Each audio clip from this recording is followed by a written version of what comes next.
월 12월 8일 부처님 성도 제일이어서 오늘 법문의 주제는 성도 제일을 맞이해서입니다.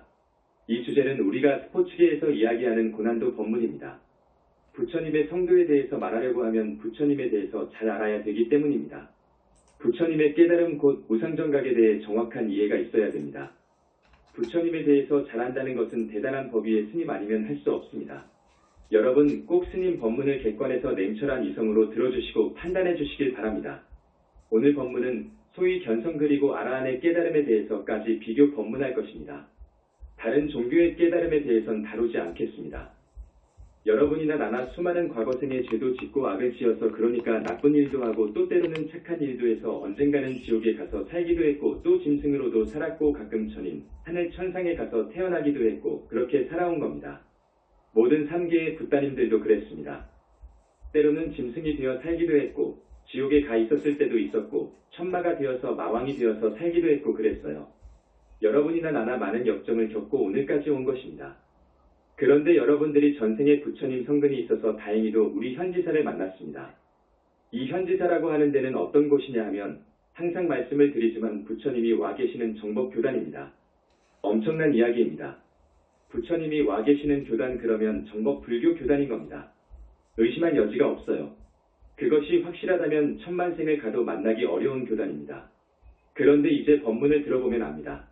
정법교단의 법문인지 아닌지 잘 듣고 판단하라는 겁니다. 여러분은 지금 불법을 만나서 우리 현지사를 찾아왔습니다. 여러분은 지금 착한 사람이 되어서 우리 스님들이 일러주는 수행법대로 수행을 잘하고 계십니다. 대단히 다행스럽고 다행스럽습니다. 이제는 여러분들이 결코 큰 죄를 지어서는 안 됩니다. 이제 이 이상 업을 지어서는 안 됩니다. 큰 죄가 뭐냐 하면 불효오역죄입니다. 1. 아버지 어머니 부모를 죽이고 3. 아라한 보살을 죽이고 또 4. 부처의 몸에서 피를 흘리게 한다든지 그 붓다의 가슴을 아프게 한다든지 또 5. 정법 불교의 화합생단 교단을 망가뜨리려고 드는 그런 몹쓸 짓은 오역죄에 해당합니다. 우리는 다 해도 그러한 죄를 지어서는 안 됩니다. 무간지옥에 떨어지기 때문입니다. 그 다음에 보다 무서운 것은 정법을 훼손하는 대망어죄입니다. 이것은 대단히 무섭습니다. 오늘 처음 오신 분들 이 말이 무슨 말인고 하실 거예요. 정법, 불법 내지 부처님은 곧 법이시거든요. 그래서 부처님을 모독하고 법을 능멸하는 짓 이겁니다. 정법을 훼손하는 대망어죄를 지으면 안 됩니다. 이 큰 죄만은 지어서는 절대 안 됩니다. 그러면 무간지옥, 극무간지옥으로 갑니다. 이것은 분명합니다. 이것은 협박하는 말도 아니고 방편으로 하는 말도 아닙니다. 불교에서 사후세계, 극락, 천상을 이야기하는 것은 다 선한 사람이 되라고 하는 방편의 말이다 이렇게 이야기하는데 절대 아닙니다. 그것이야말로 법을 능멸하는 말입니다. 그것은 뭘 모르고 하는 말입니다. 우리는 악하고 불건전한 생각을 놔버려야 됩니다. 곧 탐진치만의 사견의 마음을 놔버려야 됩니다. 그리해서 날마다 여러분이 경전 읽고 염불하지요. 진짜 경전을 읽고 진짜 염불하게 되면 마음이 청정해지고 순수해집니다. 그 오염되고 물든 마음이 다 걸러지고 씻겨져서 깨끗해집니다. 그리고 고요해집니다. 그런 마음으로 최소한 5계십선을 지켜야 됩니다. 착한 사람 되어 착하게 살아야 합니다. 계율을 지켜야 됩니다. 큰 스승을 만나서 수행을 잘하면 선정에 들어갑니다. 선정도 불교 경전을 보면 보다 더 깊은 선정, 더 깊은 선정 이렇게 4단계 선정이 있고 또 그 외에 사무색정이 있습니다. 무색계정이라는 더 깊은 4단계의 선정이 있지요. 깊은 선정에 들 수 있습니다. 그렇게 되면 6가지의 신통이 벌어질 수 있습니다. 그리해서 무색계의 비상 비비상 초정, 8번째의 깊은 선정 여기서 한 단계 더 깊은 아라한 삼매를 들 수만 있다면 우리로 하여금 악업 죄업을 짓도록 하는 그런 불선법 못된 짓을 지으려고 해도 지을 수가 없습니다. 새끼 하늘의 초선정에만 들어도 여자들과 사음할 수가 없고 아무리 거액 거금이 땅에 떨어져 있다 하더라도 그것을 내 돈으로 하려는 욕심도 없습니다. 아무리 나를 모함을 하고 욕하고 근거 없는 말을 해도 내 마음은 잔잔하고 고요합니다. 절대 불선법을 지을 수 없습니다. 그렇게 선정에 들어가는 겁니다. 그렇게 9단계의 선정을 마치면 이제 사성제의 도리와 우주의 이법, 연기법을 깨칩니다. 이제 윤회생사를 벗어날 수 있는 아라한이 되는 것입니다. 여러분, 사제는 고진멸도라고 그럽니다. 고성제, 집성제, 멸성제, 도성제를 사성제라고 합니다. 줄여서 사제라고도 합니다. 고성제를 말씀드리겠습니다. 그것은 인생은 고통이다 그럽니다. 인생만 고가 아닌 거예요. 법화경에서는 3계가 무한하다, 3계가 편치 않다 그럽니다. 왜냐하면 3계의 그 복락 행복 즐거움은 오래가지 못해서 무상합니다. 그 복락을 다 누리면 사막도나 인간으로 떨어집니다. 그러기 때문에 3계가 무한하다는 것입니다. 3계가 다고 중생의 삶이 곧 고통 아닌 게 없습니다. 여러분, 삶을 살아가는 데 있어서 고통스럽지요. 이 생은 곧고라고 하는 이 말은 정말 진리다 그겁니다. 그것이 고성제입니다. 그 다음 집성제라고 하는 것은 집은 번뇌를 말하는데 그러면 그 고통이 어디서 오느냐는 겁니다. 우리가 고통, 괴로움 속에서 사는데 바로 이 고통 고의 원인, 이 고통을 받고 사는 그 원인은 어디서 오느냐? 탐욕과 집착 곧 가래가 고의 원인이라 봅니다. 그래서 고의 발생을 집성제라고 그럽니다. 그래서 여러분께 욕심을 놔버려라, 탐욕과 집착을 놔버려라 하는 겁니다. 탐욕과 집착, 그 고의 원인을 놔버려서 제거되면 멸제가 됩니다. 멸성제라고 그럽니다. 곧 니르바나라고 그럽니다. 그런 번뇌, 탐욕과 집착 등을 완전히 놔버려서 미혹과 번뇌가 모두 없어져 버리면 우리는 열반의 세계에 든다. 열반을 맛본다는 것이 불교의 이상인 겁니다. 그러면 이 멸제, 멸성제에 들기 위해서는 어떻게 해야 되냐? 도성제라고 그럽니다. 해탈 열반에 들려면 도성제 즉 8정도 등 37조 도품을 닦아야 된다고 합니다. 그런데 이 8정도는 개정의 체계로 되어 있습니다. 반드시 계율 지켜야 됩니다. 계율이 없는 수행은 외도인 것입니다. 철저하게 계율을 지키고 그 다음에 마음을 모으고 통일 집중하는 공부를 하는 겁니다. 그러면 선정에 들어가는 것입니다. 선정에 들어가서 더 깊은 선정을 들어가고 들어가다 보면 즉 색계 하늘의 사선정 그리고 무색계의 4가지 깊은 선정 아라한 삼매에 들게 되면 신통도 벌어지고 지혜가 생겨 고에서 벗어날 수 있는 사성제와 12연기 연기법을 깨치는 겁니다. 우주 도리 진리를 깨치고 인간의 중생의 고통, 고에서 벗어나는 사성제의 진리를 깨치는 겁니다. 이것을 깨치게 되면 이제 윤회를 벗어날 수 있는 힘이 생기는 겁니다. 사성제와 12인연 이것은 대단히 중요한 불교의 교설입니다. 사성제 12인연을 깨쳐 동찰하는 일, 이것을 8정도에서 정견이라고 그래요. 아라한 위에 가서 이걸 깨치는 겁니다. 12인연, 12연기를 쉽게 이해할 수 있도록 말씀드리겠습니다. 12인연은 여러분, 사람들이 늙고 병들고 죽고 그러잖아요. 왜 그럽니까? 태어났기 때문에 그래요. 안 태어나 버렸으면 그럴 수가 없는데 태어났어요. 태어나가지고 보니까 늙고 병들고 죽는 겁니다. 노사, 그럼 늙고 죽는 것은 어디서, 왜 오느냐? 이것은 태어남을 인연으로 해서 옵니다. 태어남으로써 노사가 오는 겁니다. 태어나지 않았더라면 아예 늙고 죽을 수가 없어요. 늙고 병들어서 죽을 수가 없습니다. 태어나는 것은 뭐 때문에 왜 태어나느냐? 이겁니다. 초기 경전에서는 유라고 합니다. 있을 유자예요. 유무, 유는 몸을 생기게끔 하는 업이 있다 그 말입니다. 업이 없어 버리면 태어날 수 없는 거예요. 붓다가 되면 이 생은 마지막입니다. 그러나 여러분들은 업이 있어서 그럴 수가 없어요. 지금 받지 못한, 받지 아니한 업이 있기 때문에 태어나게 되어 있습니다. 그런데 붓다는 앞으로 영원히 인간 세상의 몸을 받아 태어날 수 있는 업을 없애서 재료로 만들어 버렸기에 태어날 수가 없는 것입니다. 업이 있으니까 태어나게 됩니다. 그러면 유는 어디서 왜 오느냐? 업은 어디서 오느냐? 집착하는 마음 때문에 업을 짓습니다. 집착하는 마음이 없어버리면 업을 지을 리가 없는 겁니다. 그러면 그 집착은 또 어디서 오느냐? 탐욕, 가래, 욕심 여기서 옵니다. 욕심이 있으니까 집착을 하는 거예요. 여자 욕심이 있으니까 여자에 집착을 하는 겁니다. 안 그럽니까? 돈 욕심이 있으니까 돈 벌려고 합니다. 돈이 없으니까 돈에 대한 집착이 강합니다. 그러면 그 가래, 탐욕 이것은 또 어디서 왜 오느냐? 수, 받아들이는 것입니다. 이 몸뚱이는 외계의 대상을 안이비설신이로 6근으로 받아들이게 되어 있어요. 이 육신은 구조적으로 외계 대상을 6근을 통해서 받아들이게 되어 있습니다. 이것을 막아보려고 힌두교나 불교에선 일찍이 삼매 선정에 드는 방법을 연구를 한 것입니다. 수에서 온다. 수는 어디서 오느냐? 6촉. 촉에서 옵니다. 이것을 좀 쉽게 말을 해야 하는데 오늘 이 주제가 성도제길이어서 빨리 가겠습니다. 촉은 어디서 오느냐? 입, 육입, 육처에서 옵니다. 육입은 어디서 오느냐? 명색에서 옵니다. 사람은 정신하고 육신이 합해져가지고 인간 구실을 하잖아요. 정신이 나가버리면 안 되잖아요. 명은 정신입니다. 이름 명자. 색은 색깔 색자 물질을 말합니다. 그러면 명색은 어디서 오느냐? 이것은 깊은 사유가 아니면 정답을 얻기 어렵습니다. 부처님께서는 아주 오랜 나유타겁 전에 명색은 식업식에서 온다 그렇게 깨달으셨습니다. 영혼체에 붙어있는 비본질적인 것들을 합한 그 업식에서 오는 것입니다. 그러면 그 식은 어디서 오느냐? 행에서 옵니다. 친구의 삼업으로 지은 많은 생을 통해서 우리가 행위한 선악, 그 행에서 업식이 온다는 겁니다. 나쁜 일도 하고 착한 일도 하는데 그 행은 어디서 오느냐? 무명에서 옵니다. 무명이기 때문에 우주 이법을 모르기에 우리는 나쁜 일도 하고 착한 일도 행하기에 행하면서 삽니다. 무명을 밝히는 무명의 뿌리를 뽑아버리는 것이 12인연의 교설입니다. 12인연을 관해서 무명의 실체를 뿌리 뽑아버릴 때 연기법을 깨칠 때 우리는 완전히 윤회에서 벗어날 수 있는 겁니다. 이것을 12인연관이라고도 합니다. 어느 종단에서는 부처님께서 12월 8일날 새벽 동틀 무렵 새벽별을 보고 깨달아 도를 이루어 부처를 이루었다 이렇게 이야기합니다. 그런데 그것이 아닙니다. 그 종단에서 말하는 깨달음은 어느 날 갑자기 순간에 경계가 뒤집히면서 옵니다. 깨달음이 올 때는 경계가 뒤집혀서 우리 본성이 우리들 마음자리가 드러나요. 혹은 우주 본체 우주 본성이 홀로 한시경 결코 한시경을 넘지 않아요. 주객이 사라져 버립니다. 거기는 이 세상이 오직 환한 빛뿐입니다. 나도 없고 대상도 없고 아무것도 없습니다. 이 본성의 자리 빛만이 홀로 드러납니다. 본래 면목뿐입니다. 모든 것의 본성을 보는 것입니다. 그것을 견성 깨달음이라고 합니다. 그러면 아라한의 깨달음은 무엇이냐? 훨씬 위입니다. 아라한의 깨달음은 본성을 꿰뚫어 들어갑니다.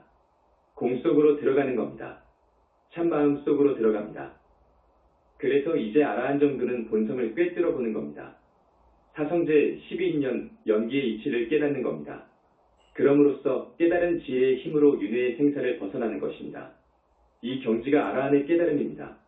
그런데 이제 부처님의 깨달음 문촉이 경전이나 불전문학을 통해서 보면 사제와 12연기법이라고 하는 우주의 이법을 깨치는 것으로 쓰여 있습니다. 아닙니다. 결코 이것은 아닙니다. 그러면 부처님의 깨달음은 무엇이냐? 부처님은 나유타겁하고도 아승기겁 전에 이런 과정을 다 거친 겁니다. 대적정산매라고 하는 깊은 선정에 들어갑니다. 깊은 대적정산매에 들어가면서 우주 곧 당신의 진불인 청정법신 비로자나불로 들어가 하나가 되어버립니다. 그 말은 우주와 하나가 되어버린다는 겁니다. 이것은 아라한의 깨달음하고는 천지 차이입니다. 우주와 하나가 되어버리면서 오히려 우주의 주인이 되는 겁니다. 그 깊은 산매에서 나오면 이제 몸열군대에서 방광을 하는데 어디든 비추지 못할 곳이 없습니다. 삼계를 이 대우주를 다 구석구석까지 비출 수 있습니다. 땅속, 물속, 사람 마음속까지 다 비출 수 있습니다.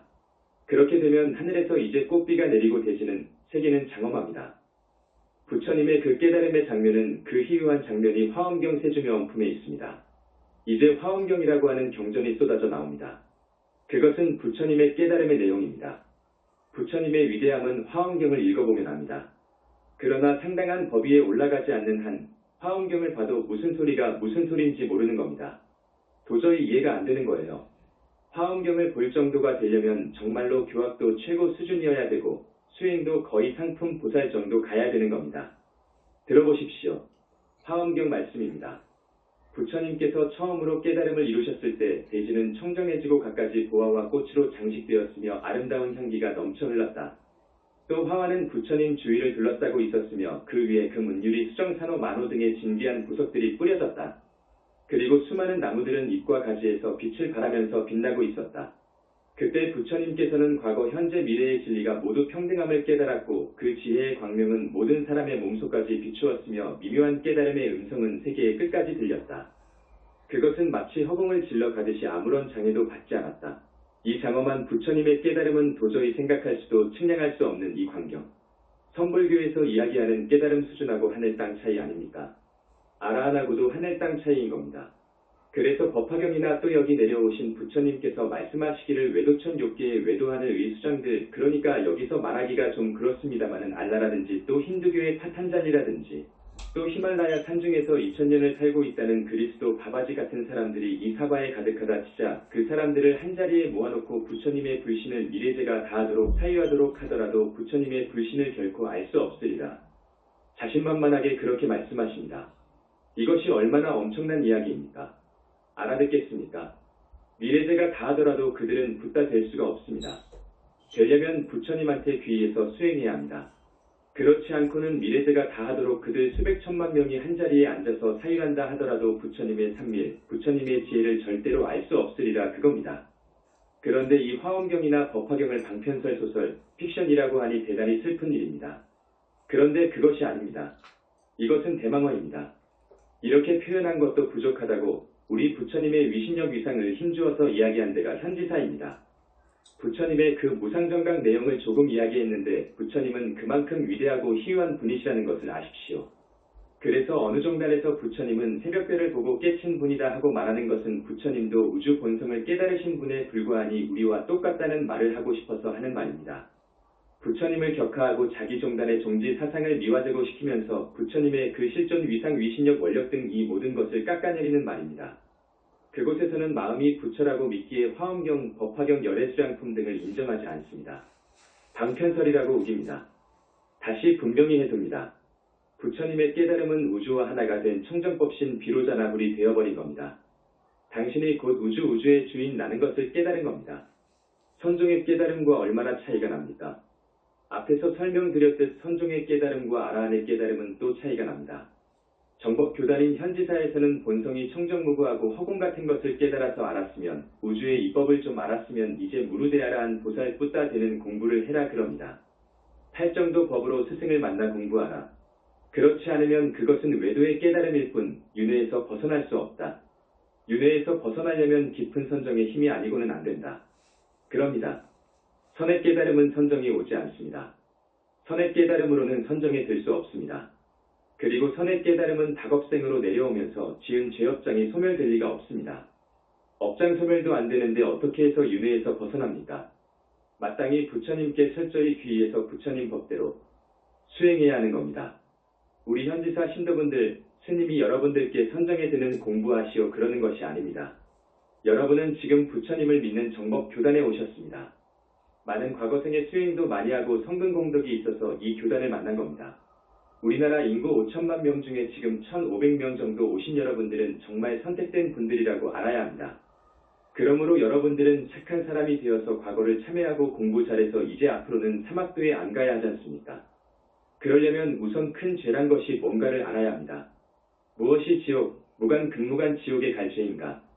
짐승 몸을 받고 악귀계에 떨어지는 이유가 뭔가를 알아야 됩니다. 여러분이 지금까지 지은 죄업장은 태산만 하니까 이것을 소멸하는 교단을 찾아야 되는 겁니다. 업장 소멸시켜줄 수 있는 종단. 그것은 부처님이 와 계시는 종단뿐입니다. 부처님만이 업장을 소멸해 줄 수 있습니다. 부처님께서 당신의 불신을 만들고 업장을 소멸하는 등 그 큰 힘은 무량광이라고 하는 그 빛 광명에서 나오는 겁니다. 부처님은 이것을 최초로 발명하셔서 당신의 불신을 만드신 분입니다. 부처님 이후 붓다 보살들은 전부 부처님께서 만드신 작품이라고 해도 과언이 아닙니다. 여기는 타령문입니다. 자력을 기반으로 하는 타령문의 교단입니다. 수행의 문은 두 가지로 자력문과 타령문이 있습니다. 자력문으로는 윤회에서 벗어나기란 정말로 어렵습니다. 100년에 하나 둘 나올 겁니다. 그러나 타령문 우리 부처님이 와 계신 이 교단, 타령문이라고 해서 무조건 복을 주고 삼매로 이끌어서 아라한을 보살을 만드는 것이 아닙니다. 성근공덕이 있어야 됩니다. 그러면 전지만능 자제하시기 때문에 그 사람 업장을 씹고 씻어주셔서 보살로 만들어 놓는 겁니다. 그런 데는 여기밖에 없습니다. 그러니까 오늘 처음 오신 우리 신도분들, 일단 저번 시간에 말씀했습니다. 참회하라고요. 철저한 참회를 해야 합니다. 참회라는 것은 반성한다 그겁니다. 과거생에 지은 죄도 모르는데 어떻게 반성하느냐. 금생에 와서 자기가 저지른 짓, 나쁜 짓 생각나죠? 생각나는 겁니다. 그것을 철저히 반성하는 겁니다. 두 번 다시 내가 그런 업을 안 짓는다. 스스로 맹세해야 됩니다. 그래서 스님이 100일을 두고 공부 끝나면 매일 참회문을 쓰라고 했습니다. 그렇게 하시면 진짜 참사람이 됩니다. 정말 착한 사람이 되는 겁니다. 자기의 단점만을 골라서 불식하는 그런 착한 사람이 되는 겁니다. 남의 단점 보려고도 않는 겁니다. 그래서 참 사람이 되어야 합니다. 참회하며 착한 사람이 되려면 최소한도로 5계십선을 지켜야 됩니다. 그렇게 되면 지옥 악귀 축생에 떨어질 업을 지을 수가 없는 겁니다. 그러니까 5계십선이라도 지키면 아주 공부가 쉽습니다. 부처님 경전을 읽어야 됩니다. 우리 석가모니 부처님 공부라고 하면 금강경 읽는 것으로부터 시작해요. 금강경을 읽고 부처님 다라니를 하고 자기 눈높이 벽에다가 점 하나를 찍는데 초심자들은 점을 이렇게 그려놔도 좋지만 공부를 많이 하게 되면은 마음으로 점을 찍는 것이니까 그것은 상관없습니다. 그렇게 딱 찍어가지고 두 눈으로 그 점을 향해서 고정시키고 두 눈을 한 점에다가 깜빡거리지도 않고 석가모니불 하면서 동시에 이 생각듯 영혼체 자기 주인공로 하여금 금강반야바라밀 하도록 해야 됩니다. 이것이 어렵습니다. 다른 연불종에서 하는 연불하고 완전히 틀립니다. 처음에는 이것이 안 됩니다. 6개월 1년 가도 될뚱말뚱해요. 그러나 내가 진짜 연불 공부를 해야 되겠다 그렇게 생각을 한 사람은 아주 용맹정진하다 보면 됩니다. 입으로는 석가모니불, 뜻으로는 금강반야바라밀이 됩니다. 그러면서 뚫고 들어가는 겁니다. 쭉 참 마음속으로 들어가는 겁니다. 그러면 선정에 들어가는 겁니다. 이 공부가 어렵기 때문에 내가 안 시켰습니다. 그저 낭낭하게 석가모니불 30분 1시간 연불을 해라 그랬습니다. 그렇게만 해도 됩니다. 연불하면서 무아행을 할 줄 알아야 합니다. 내 생각, 이 몸뚱이는 나도 내 것이 아니기 때문에 온갖 유혹에 안 속아야 됩니다. 내가 아니기 때문에 이놈 내 생각과 몸뚱이한테 집착, 애착을 하지 마라 그겁니다. 그러면서 착한 일은 다 하는 것을 무아의 보살행이라고 그럽니다. 보살행을 어떻게 하느냐? 보살행은 지혜와 연민이 있어야 합니다. 지혜와 연민이 없는 보살행은 보살행이 아닙니다. 팔정도와 육바라밀은 지혜와 연민을 생기게끔 합니다. 이거 이기심 없는 나라는 생각을 비우는 게 지혜입니다. 지혜와 연민으로 보살행하라 이겁니다. 내 앞에 불쌍한 이가 있으면 연민하는 마음 때문에 살펴주지요. 또 영적으로 모든 중생들을 볼 때 그들이 죽으면 틀림없이 90%가량 사막도로 갑니다. 귀신 무주고원도 되고요. 단 1% 정도가 육하늘에 간다고 보면 맞습니다. 그러니까 내가 이 불쌍한 세상 사람들을 영적으로 구원을 해야 되겠다는 보살의 마음 중요합니다. 영혼체가 진짜 생명입니다.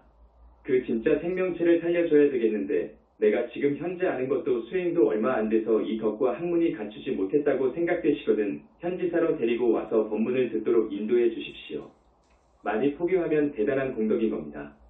그 많은 사람들이 나 때문에 사막도에 안 가게끔 했다면 큰 공덕을 짓는 겁니다.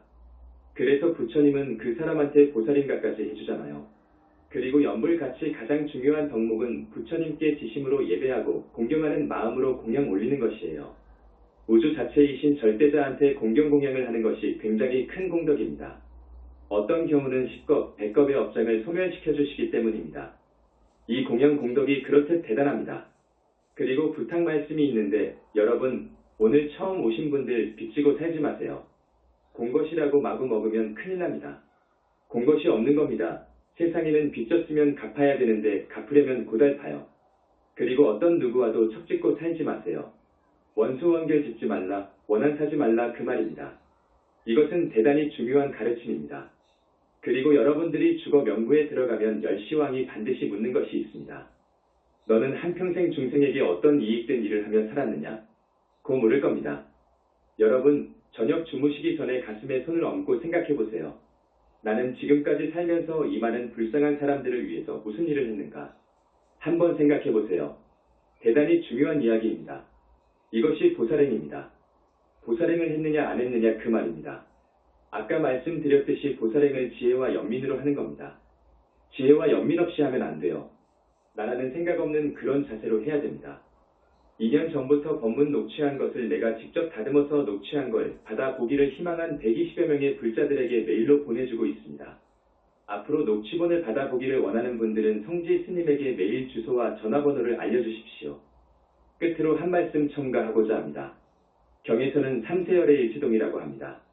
쉽게 말하면 부처님과 붓다끼리는 빛으로 상속이 되어 있다 그겁니다. 빛으로 모두 상속이 되어 있기 때문에 붓다끼리는 한 티끌 한 생각이 같습니다. 어떤 붓다를 위해서 정말로 공경예배 공양했다면 그 공덕은 한이 없는 겁니다. 3개의 붓다들한테 그렇게 했으니까요. 반대로 그 붓다의 진실 아닌 것을 허물로 만들어가지고 모두 능멸하면 그것은 극무간지옥 가는 겁니다. 붓다가 우주 주인입니다. 그런 붓다와 그리고 그 정법교단을 위해 준 만큼 큰 공덕을 받는 겁니다. 반대로 그 교단을 정말로 망가뜨리려고 몹쓸 짓을 하는 그 죄는 큰 겁니다. 이 말씀 드리고 나는 여러분들이 참 사람이 되어서 진짜 부처님 제자가 되길 바랍니다. 부처님은 살아계십니다. 불과 이루신 지는 법화경 열애수량품에 나와 있습니다.